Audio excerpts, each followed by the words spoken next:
Saludos, gracias por estar un día más con nosotros en 30 Minutos. Hoy nos visita Bernardo Álvarez, obispo de la diócesis de Tenerife. Don Bernardo, buenos días, bienvenido. Buenos días, muchas gracias por la invitación. ¿Qué tal, cómo está? Lo veo un poco resfriado, ¿no? Un poquitín. A ver si podemos pasar esta entrevista sin mayor problema. ¿Ha cogido algo de frío estos días? Frío, el cambio de temperatura, el calor, luego el fresco de la noche, en fin. Ahora que le estoy preguntando por la salud, ¿cómo es la salud de la fe de los canarios? Pues yo diría que un aprobado sí tienen, ¿no? Lo que pasa es que cuando hablamos de fe tenemos que distinguir religiosidad y fe, aunque no es una separación, pero sí que la religiosidad es esa manifestación espiritual que toda persona tiene en relación con Dios y que se expresa a través de los santos, la Virgen María, etcétera, ¿no? La fe ya supone algo más que tiene que ver con la vida, ¿no? Tiene que ver con Dios, pero tiene también que ver con la palabra de Dios en nuestra vida, ¿no? La fe siempre es respuesta a un Dios que te habla y que tú de alguna manera le aceptas, le obedeces, le sigues, ¿no? Y ahí es donde de alguna manera quizás no es tan buena la salud, ¿no? ¿La gente cree cada vez menos en Dios? Yo diría que no. Yo pienso que a nivel mundial, en todo el planeta, más del 85% de las personas de este planeta están afiliadas a alguna religión. El resto, hay un porcentaje, no sé exactamente cuánto, que se confiesan abiertamente no creyentes en Dios, y después hay grupos que son como indefinidos, llamados agnósticos, que ni sí ni no, los grupos animistas africanos, por ejemplo, etcétera. Pero la inmensa mayoría de la población de este planeta está afiliada a alguna religión. Por lo tanto, yo pienso que no creer en Dios, eso es muy, muy difícil, decir que la gente crea menos en Dios. Lo que pasa es que ¿Ese porcentaje tan alto demuestra, en cierta medida, que algo existe, o es sencillamente, podríamos decir, y estamos hablando de unos términos muy neutrales ahora mismo, ¿no? Sí. Que pertenece un poco a la configuración de la persona, eso pensar en el más allá? Bueno, se suele decir que el ser humano es un animal religioso, entre comillas, ¿no? Es decir, que una de las características del ser humano es que tiene como un instinto religioso.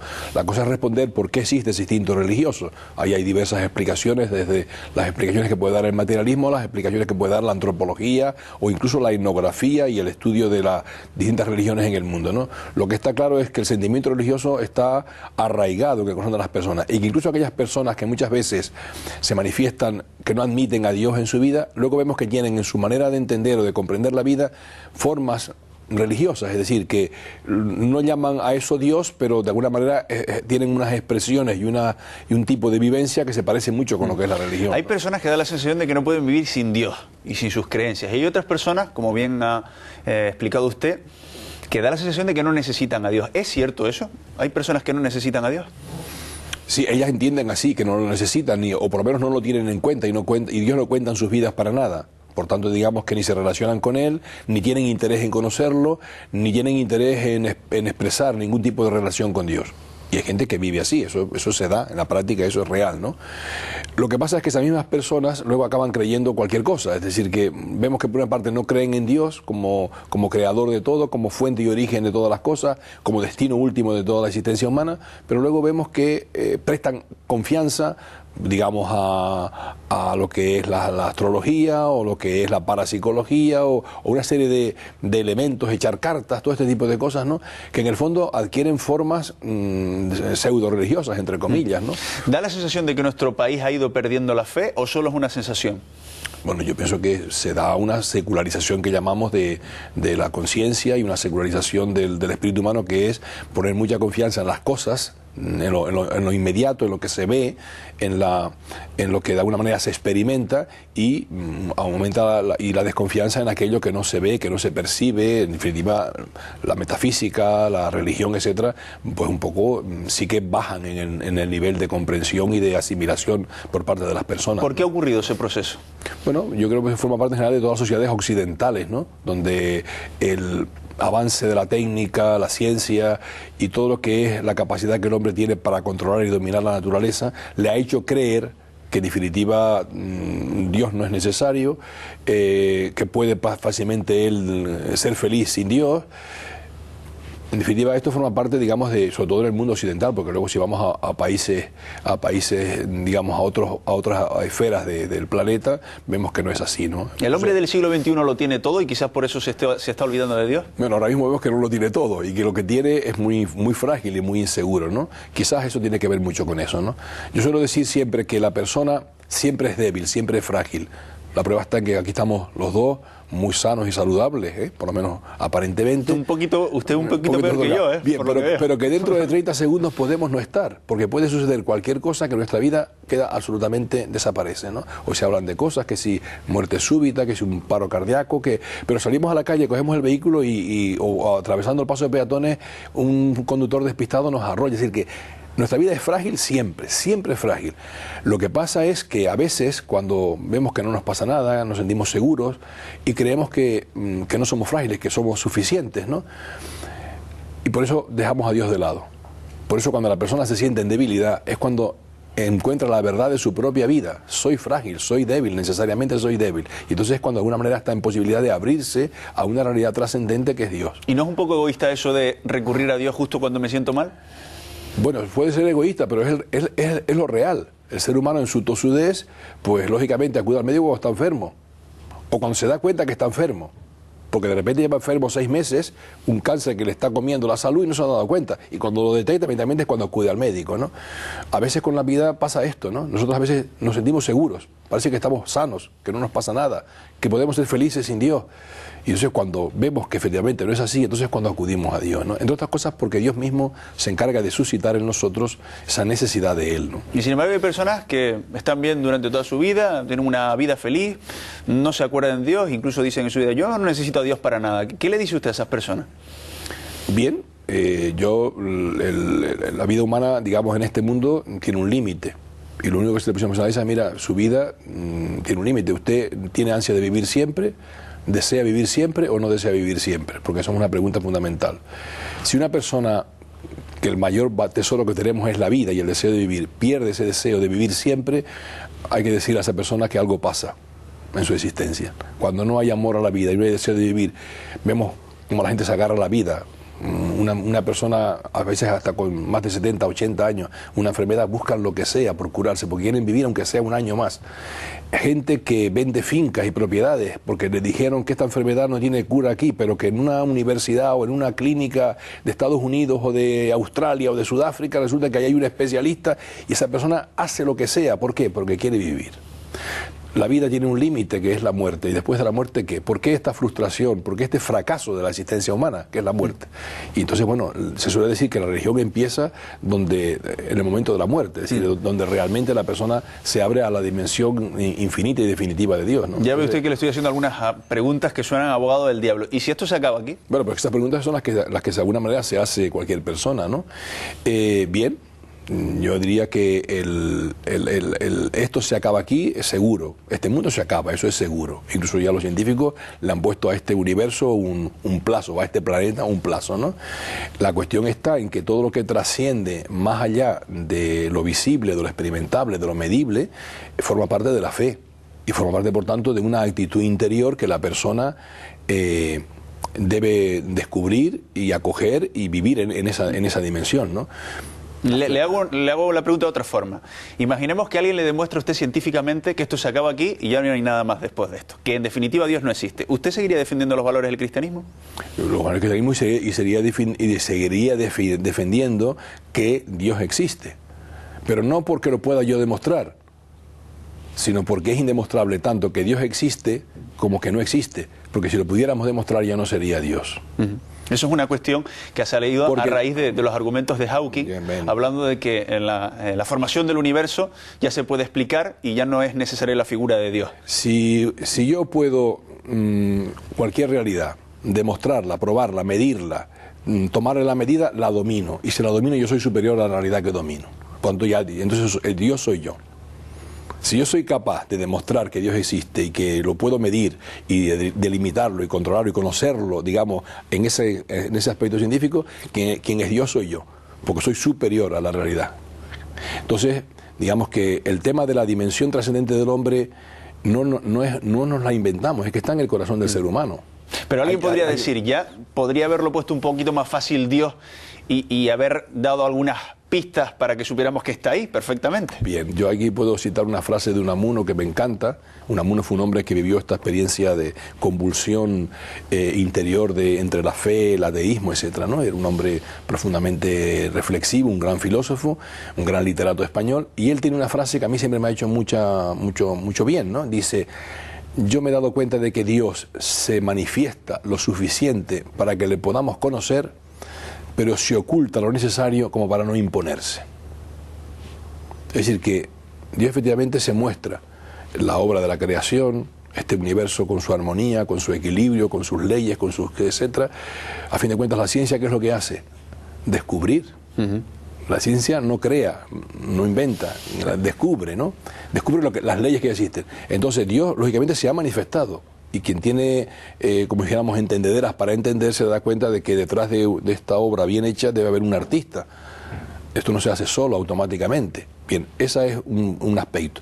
Pero al mismo tiempo Dios se oculta lo necesario, y lo necesario para no imponerse, para no obligarnos a tener que aceptarlo como se imponen otras cosas, ¿no? Hay otra frase que me imagino que habrá escuchado muchas veces en la calle, que es: yo creo que Dios no existe, porque si Dios existiera no permitiría que pasaran las desgracias que estamos viendo en este planeta. O no permitiría, por ejemplo, que un niño pequeñito se muriera de una terrible enfermedad. ¿Qué dice usted ante esa frase que me imagino que la habrá escuchado muchas veces? Sí, es el problema del mal, en definitiva, ¿no? Digamos que el mundo, la realidad, somos criaturas, somos seres creados, vivimos en una naturaleza que tiene unas reglas y unas leyes a las cuales tenemos que conocer para defendernos frente a ellas y poder, vivir en equilibrio y en armonía con esa naturaleza, ¿no? Hay un mal que es el mal natural, que pueden ser las catástrofes, los terremotos, las inundaciones. Que se asocian rápidamente a Dios. Sí, pero que también se están asociando ahora al cambio climático. Y se están asociando a que cuando construimos las casas, las construimos donde no debemos. De repente en medio de un barranco, o de repente en una zona sismática donde hay sismicidad, movimiento sísmico, y hay que construirlas de un modo determinado. ¿Por qué no se caen las casas en Japón y sí se caen en Haití? Etcétera, etcétera. Es decir, hay males naturales que en gran parte también son porque el ser humano no ha puesto su inteligencia al servicio de esa realidad. Pero los mayores males de este mundo provienen de la libertad del hombre. Las guerras. Usted dice que muere un niño de hambre, ¿sí? Y los millones de niños que mueren al año en el seno materno, ¿quién provoca los abortos? La libertad humana es la que está generando la mayor cantidad de males que hay en este planeta. Ahora que habla del aborto, antes de entrar en esta entrevista, me comentaba usted una información que le llegaba de determinados hospitales que se dedicaban a practicar abortos, supuestos abortos, a mujeres que no estaban embarazadas. Sí, bueno, esto es un documental norteamericano que se ha publicado y que seguramente estará accesible al público en muy pocos días. Bueno, que se titula Aborto y dinero, ¿no? De alguna manera, como a nivel mundial todo lo que se esconde de negocio detrás de lo que es el tema del aborto, ¿no? Que para muchas mujeres es algo realmente trágico y dramático, porque a veces se ven abocadas a situaciones de estas, pero cómo se va convirtiendo el aborto en una especie de casi en un anticonceptivo más, ¿no? En un método de regular la natalidad más, ¿no?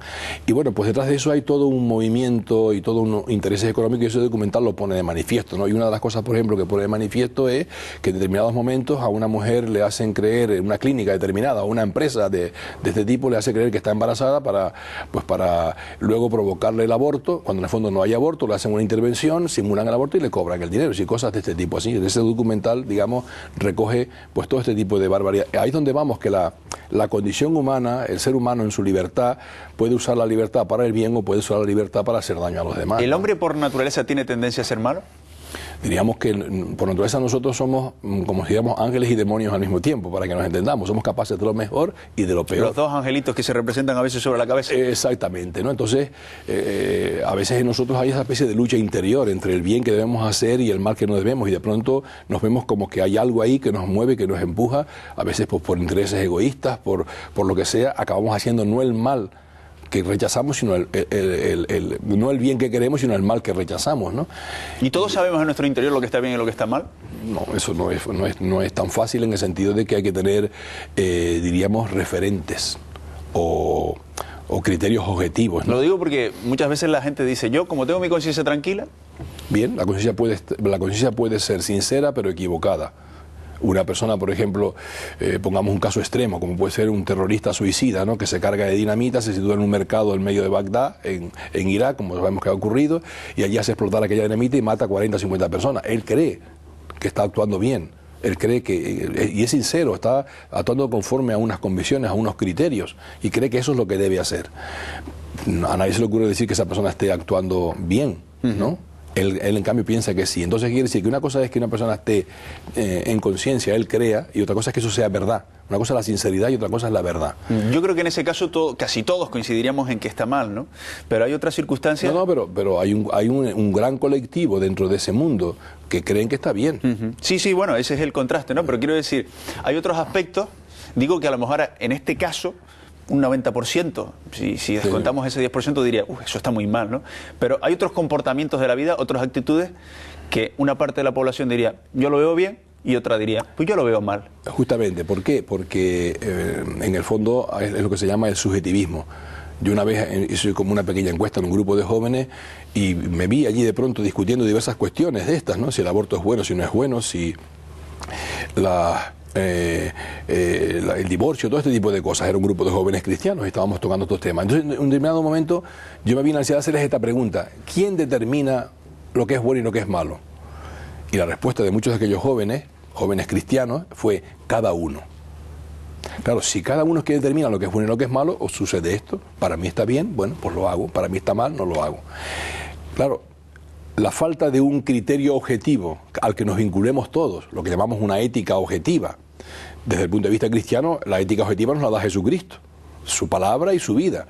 Desde el punto de vista del que no es creyente o desde el punto de vista de la sociedad, pues lógicamente diríamos, por ejemplo, la ética básica es los derechos humanos o lo que es en definitiva las leyes básicas de un país, como puede ser una constitución. Pero eso se puede cambiar, ¿no? Tiene que haber unos... Claro, ya lo decía ahora mismo Benedicto XVI en el discurso que dijo en el Parlamento inglés, ¿no? Si las leyes están en función de las mayorías o minorías o de los consensos, la verdad corre un riesgo enorme y todos estamos expuestos a las tensiones y presiones de los grupos políticos del momento, que es lo que ha pasado con las ideologías a nivel mundial, con lo que ha pasado con las grandes ideologías, ¿no? Ya me dijo usted antes, le hacía la pregunta de si demostráramos científicamente que Dios no existe, ¿cómo sería su vida? Al final usted recondujo y me dijo que no, que usted tiene claro que Dios sí existe y que además científicamente no se puede demostrar. Pero le vuelvo a plantear, si borramos a Dios del mapa, ¿esto se podría convertir en una selva? De hecho, se está convirtiendo en una selva porque al no haber alguien al que todos tengamos que rendir cuenta, pues lógicamente cada uno acaba convirtiéndose en artífice de su propia vida y dueño de su propia vida. Esa expresión que se usa mucho, soy dueño de mi vida, hago con mi vida lo que quiero, eso lleva a la sociedad al caos. Porque mi vida, yo no me la he dado a mí mismo. Yo no he pedido venir a este mundo. Mi vida me ha venido dada por la voluntad de otras personas que me han acogido en este mundo.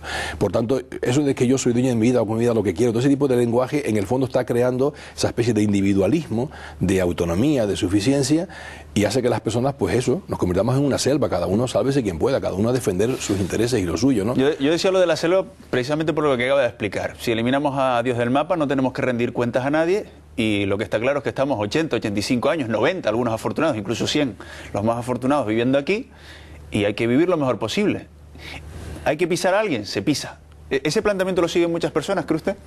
Bueno, cuando en la sociedad vemos que se van articulando leyes mediante las cuales, por ejemplo, a la hora de decidir si este hijo que he engendrado yo en mi seno lo doy a luz o no lo doy a luz, está en función de mis intereses personales, o bien económicos, bien de comodidad o de bienestar, o del tipo que sea, lógicamente yo estoy anteponiendo la vida humana, estoy anteponiendo otros intereses al valor de la vida humana. Si la vida humana queda relegada a un segundo plano porque hay otros intereses que valen más que la vida, ya me dirás tú.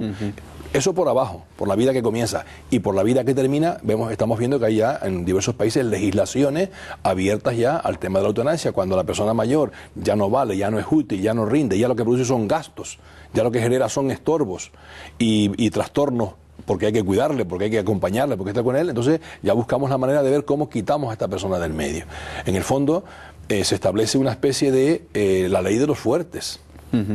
¿Los errores que ha cometido la Iglesia en su historia han provocado que muchas personas se distancien de la fe? Por supuesto. Es decir, el testimonio cristiano tiene que ser coherente. Si no, la predicación de la Iglesia tiene que ser coherente luego en la vida de quien predica. De lo contrario, eso genera siempre escándalos. Y aparte de escándalos, que genera debilitamiento de la fe y desconfianza, ¿no? El testigo, ante todo, es testigo porque ha visto, ha experimentado, siente a Dios, ¿no? Y por eso luego lo trasluce en su vida, si no su testimonio es falso. Eso es clarísimo. ¿Los casos de pederastia que estamos viendo, por ejemplo, están haciendo mucho daño a la Iglesia? Por supuesto, y están quebrando mucho la confianza de mucha gente, de los propios fieles cristianos, en los sacerdotes o en la propia misión de la Iglesia, ¿no? Aquí tenemos una gran responsabilidad. ¿Qué ha pasado? ¿Qué hay detrás de estos casos? ¿Por qué un sacerdote llega a cometer actos de...? Bueno, esa es la pregunta que le hacían al propio Benedicto XVI en el avión camino a Inglaterra, ¿no? Es realmente a veces incomprensible, ¿no? Que un sacerdote que supuestamente se ha estado preparando durante años para justamente decirse a Jesucristo y actuar en nombre de Jesucristo. Y Jesucristo ya sabemos cómo actuaba, buscaba el bien de los demás, nunca hizo daño a nadie, perdonaba las ofensas, ayudaba al que lo necesitaba, entregó su vida por los demás, y que de pronto una persona que ha dicho sí a Jesucristo y que quiere ser como si dijéramos su representante, transparentarlo, luego adopta estos comportamientos. En estas situaciones esto llevaría a un análisis muy profundo, ¿no? Está claro que en un sacerdote eso tiene una gravedad y una responsabilidad enorme, porque de alguna manera se ha puesto confianza en él y esa confianza se queda quebrada. Pero estos sacerdotes hacen oración, rezan, son personas espirituales, pues, o se da una especie de esquizofrenia que por un lado tienen ese comportamiento, pues por el otro. a veces puede darse esa situación de doble vida, ¿no? Así que yo afortunadamente no tengo conocimiento directo de ningún caso y por tanto no puedo entrar en ese tema, ¿no? Pero sí que a veces podemos entrar fácilmente en una especie en el Evangelio Jesús hablaba de la hipocresía, ¿no? El que aparece de una manera, actuando de una manera y luego por detrás aparece actuando de otra, esa especie de traición en la que podemos caer todos, ¿no? Pero eso le puede pasar a cualquier fiel cristiano, no solamente a los sacerdotes, ¿no? Lo que pasa es que el sacerdote, lógicamente, se exige de él una mayor transparencia y un mayor testimonio por la responsabilidad que tiene, ya no solamente un problema suyo personal, sino que su trabajo es un trabajo de cara a la comunidad, ¿no? Quiero preguntarle también por alguna cuestión de actualidad, ¿cuándo estará del todo reparada la Catedral de la Laguna? Pues vamos, la intención es que esté reparada para 2013, que es el primer centenario de su apertura, de su edificación, ¿no? Como sabemos, estamos ya en la fase primera, que era demoler la bóveda y las cúpulas, ya se ha hecho. Estamos a la espera de poder adjudicar ahora la reposición tal igual a como estaban de la bóveda de las cúpulas. El proyecto está prácticamente finalizado y está prevista que el 13 de octubre se tenga la reunión que había prometido la directora general de Bellas Artes para articular ya la manera de la subvención en 3 plazos de 3 años para poder acometer la obra. Lo que está claro es que no podemos nosotros ahora mismo adjudicar esta obra a ninguna empresa si no tenemos una garantía de unos fondos económicos para poder, y máxima como están las cosas ahora, ¿no? Porque sería implicar a una empresa en algo que luego no podemos responder, ¿no? Se acerca también la Jornada Mundial de la Juventud del próximo año. ¿Cómo se prepara Canarias para esa cita en general y particularmente su diócesis? Bien, pues bueno, normalmente estamos trabajando con los jóvenes en las parroquias, estamos animándoles a que los que puedan vayan ya haciendo sus rifas, sus cosas, ahorrando su dinero para poder estar presentes en Madrid en agosto de 2011, pero luego también a nivel de las parroquias pues se va, la misma Jornada Mundial de la Juventud tiene una preparación previa en las parroquias en cuanto a formación, en cuanto a intensificar la vida cristiana, y eso pues se va haciendo a nivel de colegios católicos, también con los profesores de religión en las escuelas públicas, también en las parroquias, y se va pues tratando de animar. Los jóvenes hoy, digamos que en general necesitan mucho estímulo en el campo de la fe, ¿no? Por eso que estábamos diciendo que están como muy, a veces, distraídos y absorbidos por tanta variedad de cosas. No lo hemos dicho, pero la Jornada Mundial de la Juventud es un encuentro con el Papa donde se dan cita miles y miles de jóvenes. Sí, estamos hablando probablemente puede haber en torno al 1,5 millones, 2 millones de jóvenes de todo el mundo, ¿no? Es decir, que pensar que se suele hacer siempre una vez en la zona americana, otra vez en la zona europea y otra vez en la zona asiática, ¿no? El último fue, como sabemos, en Australia, en la zona asiática, para facilitar que los de esa zona, de esa franja del planeta puedan acceder más fácilmente. Aquí es predecible que de donde más hayan jóvenes sean europeos, pero también hay ya apuntados muchos latinoamericanos, norteamericanos y también de los países de Asia. ¿Este Papa tiene la misma capacidad de convocatoria con los jóvenes que Juan Pablo II? Bien, yo pienso que los jóvenes no iban al Encuentro Mundial de la Juventud por este papa o el otro, ¿no? Pero no me negará que Juan Pablo II tenía mucho encanto con los jóvenes. Sí, tenía un gancho, tenía una manera de ser. No olvidemos que fue un papa que empezó joven su pontificado. 28 años de pontificado le dieron tiempo para ir de alguna manera desarrollando todo un apostolado. Él fue el que inauguró las Jornadas Mundiales de la Juventud y eso lógicamente creó ya un ambiente. Yo pienso que hoy vemos que en Colonia, cuando ya este Papa ha estado ya en 2 encuentros, ¿no? El de Colonia, que fue en Europa, en Alemania, y el de Australia. Y vemos que los jóvenes han respondido igual y la vivencia de la experiencia es exactamente igual. Porque en definitiva, el encuentro...